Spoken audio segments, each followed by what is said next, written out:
লবণ দেয়, যারা যাদেরকে আম পাবলিক বলা হয়, যেমন এমনি বলে মিডিয়ায় যে মৌসুমি ব্যবসা। এই মৌসুমি ব্যবসায়ীরা কি করতো, মনে করেন রাস্তাঘাটে লবণ দিত। এই মালটা যারা বছরে ব্যবসা করে এরা কিছু কিছু কিনা কোম্পানি করে এই মালটা দিত, তখন মালগুলি নষ্ট হইত।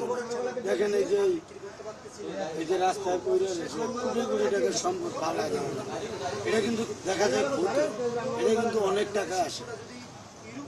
এটা পাবলিকেরও লস, গভর্নমেন্টেরও লস। কিন্তু এই রাস্তায় খালি পরিবেশ পরিবেশ করতে করতে করতে করতে এই চামড়ার ব্যবসাটা টোটালি এমন পর্যায়ে দাঁড়াইছে, মানে ধ্বংসের মতো।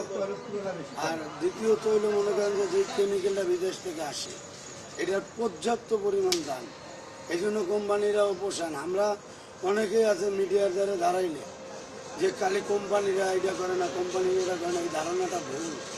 মানে কোম্পানিরাও তাদেরও অস্তিত্ব নেই।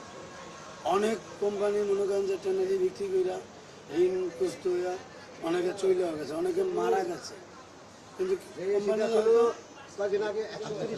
বাংলাদেশি যেমন মনে করেন সর্বনিম্ন চামড়ার দামের ভিতরে এটা হলো কম। এইটা কোম্পানিরা কিছুদিন আগে 260 টাকা কিনতেছেন।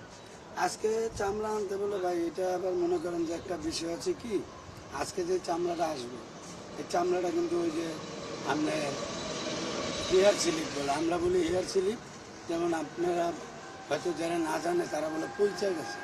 যেমন ওই স্কিনটা যদি উঠা যায় তো চামড়ার কোনো মূল্য নেই।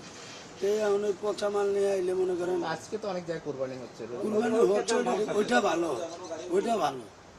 মানে জাস্ট আপনার যেটা ওই যে আগের দিনের যেটা ওটা হেয়ার স্লিপ হয়ে যায়, আমরা বলি হেয়ার স্লিপ, কেউ বলে পৌঁছে গেছে, পার্থক্য এত দেখি।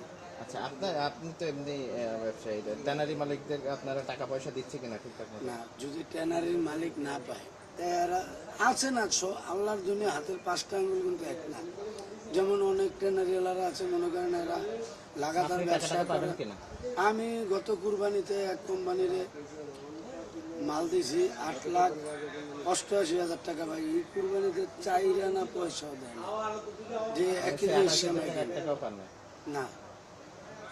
8,88,000 টাকা একজনের কাছে, আর টুকটাক আর তো পাবো।